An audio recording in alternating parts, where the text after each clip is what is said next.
Good morning बच्चों, स्वागत है आपका हमारे यूट्यूब चैनल में। तो आज मैं बात करने जा रहा हूँ क्लास 10th बिहार बोर्ड के जो गोधुली भाग 2 है, इसका गद्यखंड, इसका जो है हम लोग सारे ऑब्जेक्टिव क्वेश्चन को कवर करेंगे। तो चलिए शुरू करते हैं क्वेश्चन, और हमारे साथ आप भी क्वेश्चन को पढ़िए और आंसर देने की कोशिश करें खुद से। चलिए, पहला क्वेश्चन है, मानव मुक्ति बोध के पुरोधा किसे कहा गया है? मानव मुक्ति के पुरोधा किसे कहा गया है?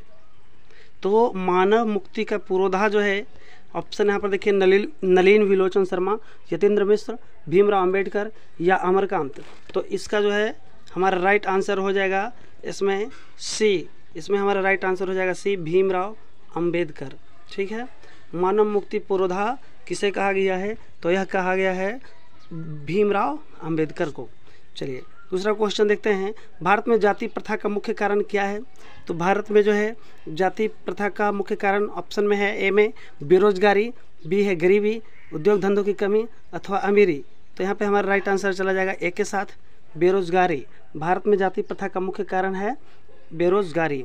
तीसरा क्वेश्चन देखिए, जाति प्रथा स्वाभाविक विभाजन नहीं है, क्यों? जाति प्रथा स्वाभाविक विभाजन क्यों नहीं है ना? ऑप्शन है भेदभाव के कारण, शोषण के कारण, गरीबी के कारण अथवा रुचि पर आधारित नहीं होने के कारण। तो इसका थर्ड का आंसर चला जाएगा डी, रुचि पर आधारित नहीं होने के कारण। अगला क्वेश्चन है, श्रम विभाजन और जाति प्रथा के लेखक कौन हैं? श्रम विभाजन और जाति प्रथा के लेखक कौन हैं? तो इसका राइट आंसर चला जाएगा बाबा भीमराव अंबेडकर। श्रम विभाजन और जाति प्रथा के लेखक हैं बाबा साहब भीमराव अंबेडकर। अगला क्वेश्चन है, लेखक की दृष्टि में विडंबना की क्या बात है? तो लेखक की दृष्टि में विडंबना की बात यह है कि जातिवाद के पोषकों की कमी नहीं है, अथवा जातिवाद के पोषक नगण्य हैं, अथवा आर्थिक दृष्टि से जातिवाद उचित है, या जातिवाद लोकतंत्र के विरुद्ध नहीं है। तो यहाँ पर हमारा राइट आंसर चला जाएगा ए के साथ, जातिवाद के पोषकों की कमी नहीं है। ठीक है, चलिए अगला क्वेश्चन हम लोग देखते हैं, लेखक की दृष्टि में आदर्श समाज कैसा होना चाहिए? तो हम डायरेक्ट ऑप्शन हम ना पढ़ के डायरेक्ट इसका आंसर देते चलेंगे। लेखक की दृष्टि में आदर्श समाज कैसा होना चाहिए? तो इसमें सही आंसर है जिसमें स्वतंत्रता, समानता और भ्रातृत्व का भाव हो। अगला क्वेश्चन है, लेखक बेरोजगारी का प्रमुख और प्रत्यक्ष कारण किसे मानता है? तो जो है यहाँ पर देखा जाए, लेखक बेरोजगारी और ये बेरोजगारी का प्रमुख और प्रत्यक्ष कारण जो है मानता है जाति प्रथा को। ठीक है, अगला है, अंबेडकर की दृष्टि में भाईचारे का वास्तविक रूप कैसा होना चाहिए? तो अंबेडकर की दृष्टि में भाईचारे का वास्तविक रूप दूध और पानी के मिश्रण की तरह होना चाहिए। दूध और पानी के मिश्रण की तरह होना चाहिए। ठीक है, चलिए अगला क्वेश्चन हम देखते हैं, क्वेश्चन नंबर 9 है। क्वेश्चन नंबर हमारा 9 है, भारतीय संविधान के निर्माण में महत्वपूर्ण भूमिका किसने निभाई थी? तो भारतीय संविधान के निर्माण में महत्वपूर्ण भूमिका जो है बाबा भीमराव अंबेडकर ने निभाई थी। अगला है, सभ्य समाज की आवश्यकता क्या है? तो सभ्य समाज की आवश्यकता है श्रम विभाजन। सभ्य समाज की आवश्यकता है श्रम का विभाजन। अगला क्वेश्चन है, निम्नलिखित रचनाओं में कौन सी रचना डॉक्टर अंबेडकर की है? डॉक्टर अंबेडकर की रचना इनमें से कौन सी है? तो इसका राइट आंसर, और पहले क्वेश्चन का ऑप्शन देख लेते हैं, द कास्ट इन इंडिया, और बी है द अनटचेबल्स, और यू आर दे, और सी है हु आर सुद्राज, और डी है इनमें से सभी। तो आपको बता दूं कि ये सारी की सारी रचनाएं डॉक्टर भीमराव अंबेडकर, बाबा भीमराव अंबेडकर के द्वारा लिखी गई है। अगला क्वेश्चन देखिए, आधुनिक सभ्य समाज श्रम विभाजन को आवश्यक क्यों नहीं मानता? ठीक है, आधुनिक सभ्य समाज श्रम विभाजन को आवश्यक क्यों नहीं मानता? तो इसका राइट आंसर हो जाएगा ए, कार्य कुशलता के लिए। क्यों मानता, सॉरी, आधुनिक सभ्य समाज श्रम विभाजन को आवश्यक क्यों मानता है इसमें है, तो इसका हो जाएगा कार्य कुशलता के लिए। अगला क्वेश्चन देखिए, श्रम विभाजन और जाति प्रथा पाठ बाबा साहेब के किस भाषण का संपादित अंश है?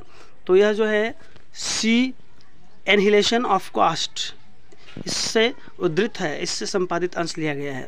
अगला है, प्राथमिक शिक्षा प्राप्त करने के बाद अंबेडकर उच्च शिक्षा प्राप्त करने के लिए कहाँ चले गए थे?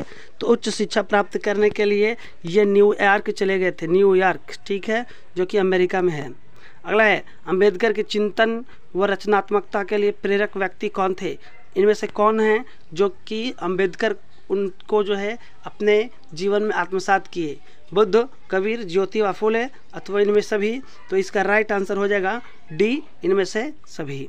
अगला क्वेश्चन देखिए, जाति पाति तोड़क मंडल भाषण लाहौर में कब हुआ? तो ये जो है इसका राइट आंसर हो जाएगा सी, 1936 ईस्वी में हुआ था। अगला क्वेश्चन देखते हैं, श्रम विभाजन और जाति प्रथा क्या है? तो श्रम विभाजन और जाति प्रथा जो है एक निबंध है। श्रम विभाजन और जाति प्रथा एक निबंध है। अगला है अंबेडकर के भाषण एनिहिलेशन ऑफ कास्ट को किसने हिंदी में रूपांतरित किया? तो इसे हिंदी में रूपांतरित करने का काम ललई सिंह यादव ने किया है। ठीक है, अगला क्वेश्चन की तरफ चलते हैं।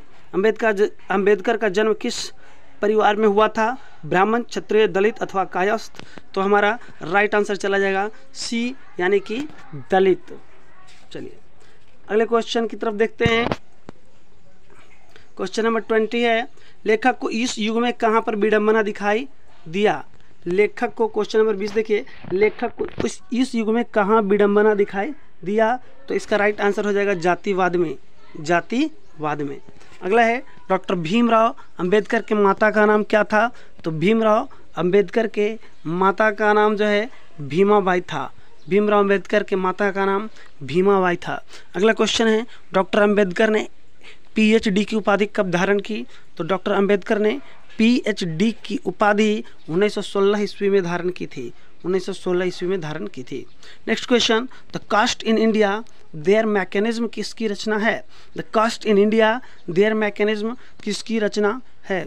तो इसका हमारा राइट आंसर चला जाएगा भीमराव अंबेडकर। नेक्स्ट क्वेश्चन की तरफ चलते हैं। आदर्श समाज स्वतंत्रता, समानता, भ्रातृत्व पर आधारित होगा, यह किसने कहा था? आदर्श समाज स्वतंत्रता, समानता, भ्रातृत्व पर आधारित होगा, यह कहना किनका है? तो यह कहना है भीमराव अंबेडकर का। भीमराव अंबेडकर का। अगला क्वेश्चन है, यहाँ पर पहले डैश दिया गया है, डॉट डॉट डॉट, पैसे का दोषपूर्ण पूर्व निर्धारण करती है। ठीक है, पैसे का दोषपूर्ण पूर्व निर्धारण कौन करती है? तो इसका 25 का राइट आंसर हो जाएगा जाति प्रथा। अगला क्वेश्चन है, जाति प्रथा भारत में बेरोजगारी का एक कारण बनी हुई है, इसका राइट आंसर चला जाएगा सी के साथ, प्रत्यक्ष और प्रमुख कारण बनी हुई है। प्रत्यक्ष और प्रमुख कारण बनी हुई है। अगला क्वेश्चन है, मूक नायक क्या है? मूक नायक अखबार, पत्रिका, पुस्तक अथवा कहानी का संग्रह? तो ये जो है एक पत्रिका है।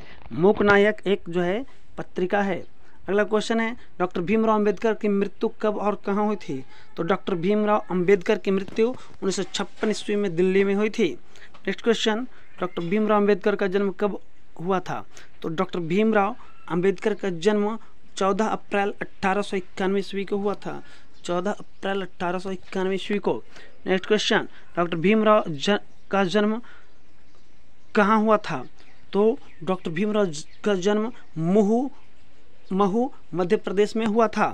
नेक्स्ट क्वेश्चन है, डॉक्टर अंबेडकर ने किस पत्रिका का संपादन किया? तो डॉक्टर अंबेडकर ने बहिष्कृत भारत पत्रिका का संपादन किया।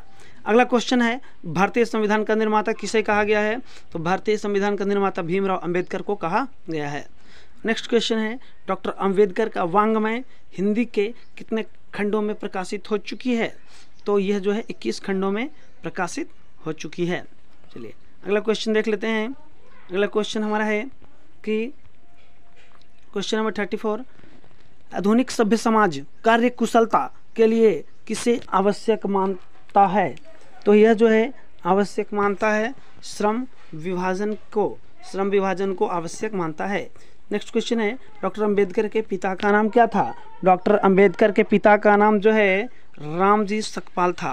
रामजी सकपाल इनके पिताजी का नाम था। नेक्स्ट क्वेश्चन है, जाति प्रथा श्रम विभाजन के साथ साथ किसके रूप लिए हुए है? तो जाति प्रथा जो है श्रम विभाजन के साथ किसका रूप लिए हुए है? तो ये 36 का हमारा राइट आंसर हो जाएगा श्रमिक विभाजन का। श्रमिक विभाजन का, ठीक है, इसका राइट आंसर हो जाएगा श्रमिक विभाजन का। अगला क्वेश्चन है, डॉक्टर भीमराव अंबेडकर ने किस प्रथा को आर्थिक पहलू से खतरनाक माना है?